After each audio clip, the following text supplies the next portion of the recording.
A widespread myth about learning Chinese is that you will master the language simply by living in an immersion environment. However, how much you learn is determined by what you do, not where you live.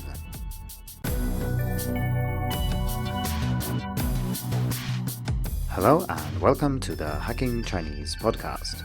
In this week's episode, we are going to talk about moving abroad and living in an immersion environment to learn Chinese.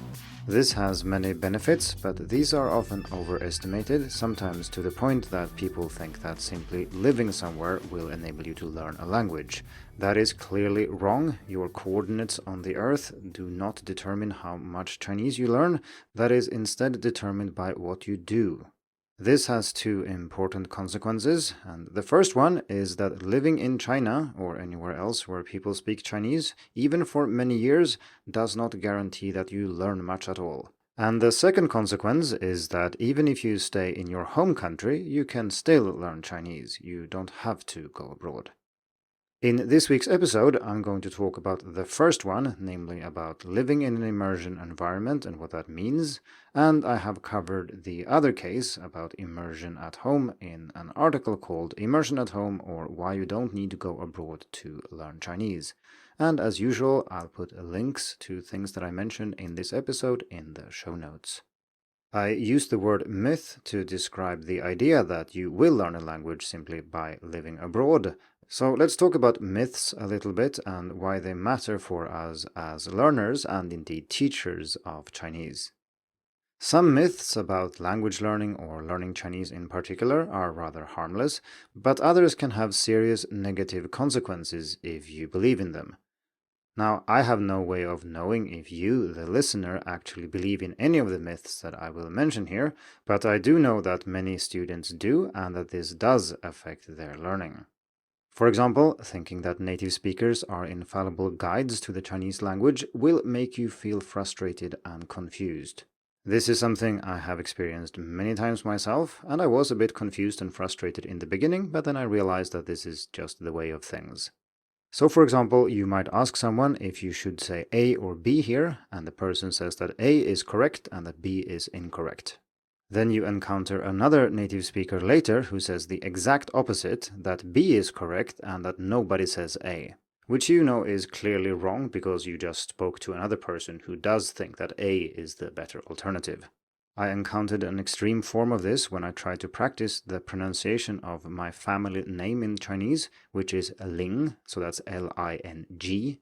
And then there is, of course, the other surname or family name Lin, so that's L-I-N, which is much more common, and as a result, many people will think that you're saying Lin, even if you're pronouncing Ling correctly.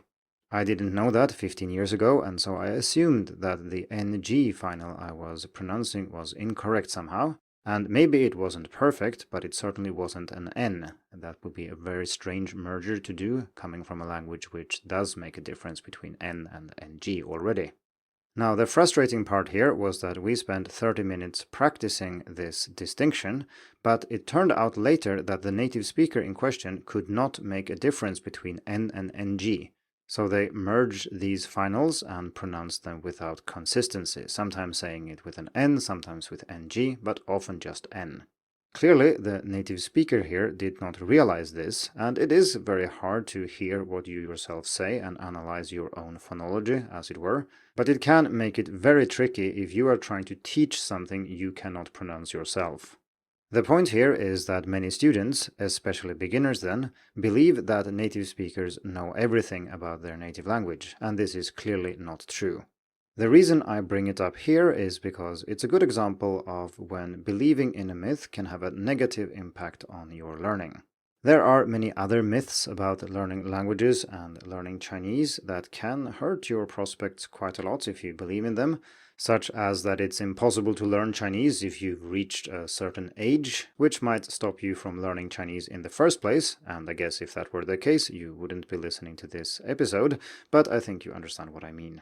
Other myths include that your teacher, course, or textbook will teach you everything you need, that tones are not very important because native speakers don't really use them anyway when they speak quickly, and hint, they definitely do, and that the best way, indeed the only way to learn characters is to write them over and over.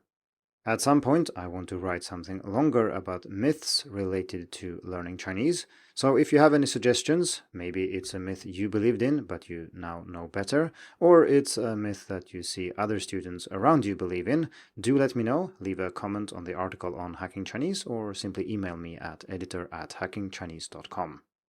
The reason I talk about harmful myths here is that I think one of the most widespread ones is thinking that you have to live in an immersion environment to learn Chinese, and that simply living there enables you or will make you master Chinese, seemingly without effort. This is extremely easy to disprove because there are many expats in China who don't speak much Chinese at all.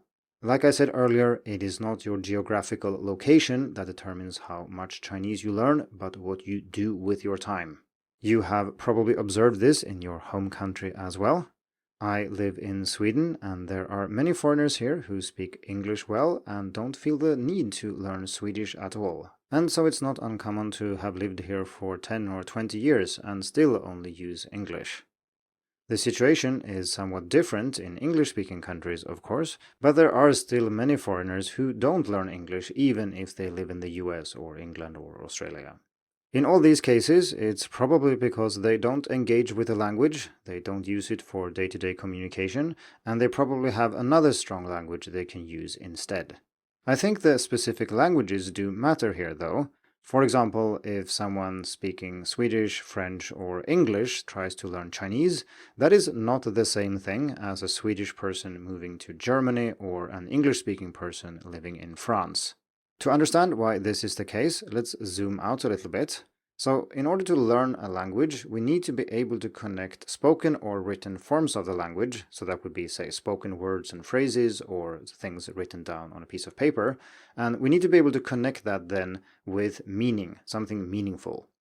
If I, as a Swede, move to Germany, I will be able to understand something of what's going on in German, even if I've never studied a single word of German, because there are so many cognates and the languages are similar enough that I will be able to make these connections even without studying. If you are a native speaker of English and you move to a Spanish-speaking country, you will also be able to understand things without really trying to, because some things are very similar, and then you can gradually make sense of even more. This doesn't really work when we try to learn Chinese, because if we watch, say, a TV series in Chinese without any prior knowledge of the language, it's quite likely that we understand almost nothing. Compare this with if I watched a TV series in German or if you watched a TV program in Spanish. Sure, we wouldn't understand much if we hadn't studied the languages before, but we would be able to understand some things, and gradually over time then you can use what you do understand to learn even more, and then gradually you can thus acquire the language.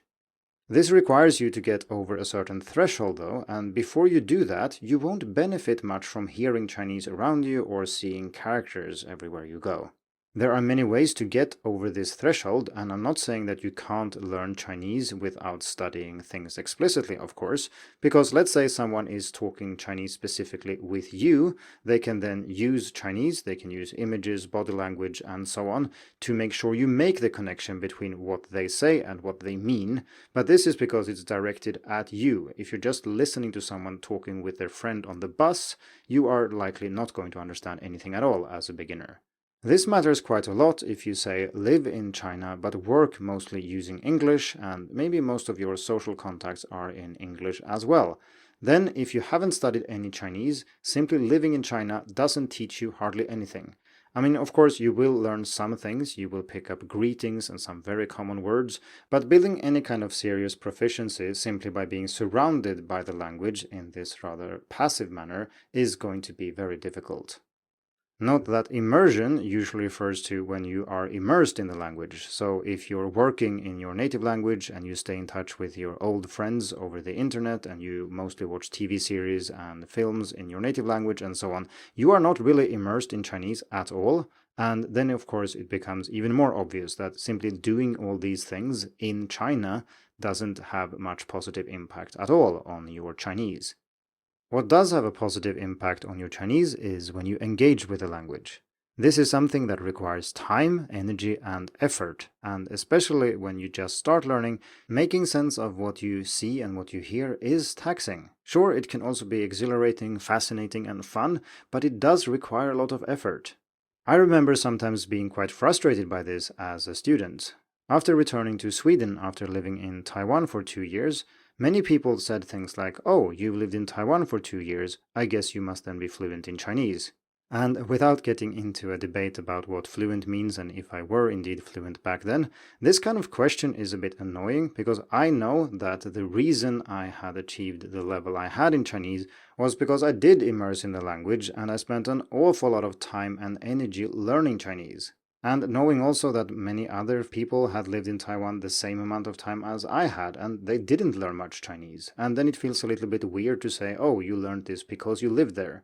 This is a little bit like saying that someone's Chinese is awesome because they happen to have a significant other who also speaks Chinese. Well, this certainly helps, but only if you speak Chinese and only if you've reached that level where you can actually communicate, because most people I know who are married to a Chinese person actually don't speak Chinese at home. So the point is not where you live or whom you are married to. These things can certainly help, but it's not what actually causes you to master Chinese. This entails that how much Chinese you learn is actually up to you. It is about what you do and about what decisions you make. Sometimes these decisions are made for you, and because learning Chinese is not the only goal most people have in life, there are many other factors that influence these decisions. So I'm not saying that it's only your fault if you weren't able to learn Chinese. Maybe you had to prioritize work and earning your upkeep is more important than learning Chinese. And then of course you won't learn as much Chinese as someone who's on a scholarship and can ignore work and focus fully on the language. Let's have a look at some choices we could make to enable us to learn more Chinese, even though, as I just said, this might not always be possible, but I do think it's still worthwhile to be aware of these decisions. I've already mentioned some of these in passing, but for example, if you hang out with other foreigners that speak English, well, or Spanish or French or something else, will you learn as much Chinese as someone who hangs out only with locals whenever possible? Well, of course you won't. If you live with an English-speaking friend, how can you possibly learn as much as someone who has found a native roommate and who will therefore be exposed to the language a lot more? Well, probably you won't. If you spend all your spare time online watching films or playing games in English, are you going to learn as much as your friend who focuses only on Chinese things and tries to forego English alternatives whenever possible? Well, no. And finally, if you stay in touch with friends and family at home when you are abroad yourself, will you engage as much with people around you where you live? Well, of course you won't. And as I said, I realize that there are many good reasons for doing things here that are not optimized for learning Chinese. Well, if you feel really homesick and you want to stay in touch with your family and friends, this is nothing strange. Everybody wants to do that.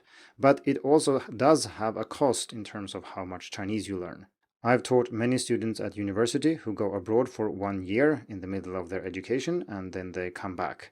And when they are abroad, they do study Chinese, but they mostly focus on subjects connected to their degree, not Chinese. And they are meant to do some of this in Chinese, but depending on where they are and what situation they're in, they deal with this situation very differently. So some of them lock themselves in the library and focus only on course content, and they do this through English textbooks. And some of these students are actually worse at Chinese when they come home from their 1 year abroad than they were before they left. Other students do the complete opposite. They focus as much as they can in Chinese, and if they were to drop a course or something, they realize they can always do this when they get back to Sweden afterwards. But the Chinese is a once-in-a-lifetime only thing, and so they focus on that. I'm not trying to say that the former type of student is worse than the latter type of student. Well, if the only goal is to learn Chinese, well, then that's clearly true. But there are other things. Maybe they prioritize their courses and their professions a lot more, or they are just less interested in the Chinese language, or there are a billion other reasons I'm not aware of. I'm bringing this up yet again as an example of priorities, and it's not about where you live, it is about what you do with your time. Naturally, this is true in reverse as well, so if you are not in China, you are not doomed to never learn Chinese because you live in your home country. It is indeed also about what you do with the time. And if you don't live in China, some things will be harder. Finding native speakers to talk with, or simply overhearing a conversation on the bus, or reading Chinese characters on billboards and so on, is obviously much less likely to happen if you don't live in a Chinese-speaking country. But this doesn't mean that you can't learn the language. It just means you need to spend a little bit more effort to create that immersion environment yourself. There are indeed many examples of people who have reached a very advanced level of Chinese without leaving their home countries. And for one such example, you can check out my article called Chinese Immersion with Carl Jean Fordham, who is a certified translator and interpreter who learned Chinese largely without leaving Australia. So to conclude and summarize this episode, you learn a language by engaging with it over time, and this does require a certain amount of effort. Living in an immersion environment makes this easier in certain senses, and it might also make you more motivated to learn the language, but it does not guarantee that you learn the language. It is not about where you live, it is about what you do. Thank you for tuning in to the Hacking Chinese podcast. If you like this episode, please share it. More information and inspiration about learning and teaching Chinese can be found at hackingchinese.com. See you in the next episode, and until then, good luck with your studies.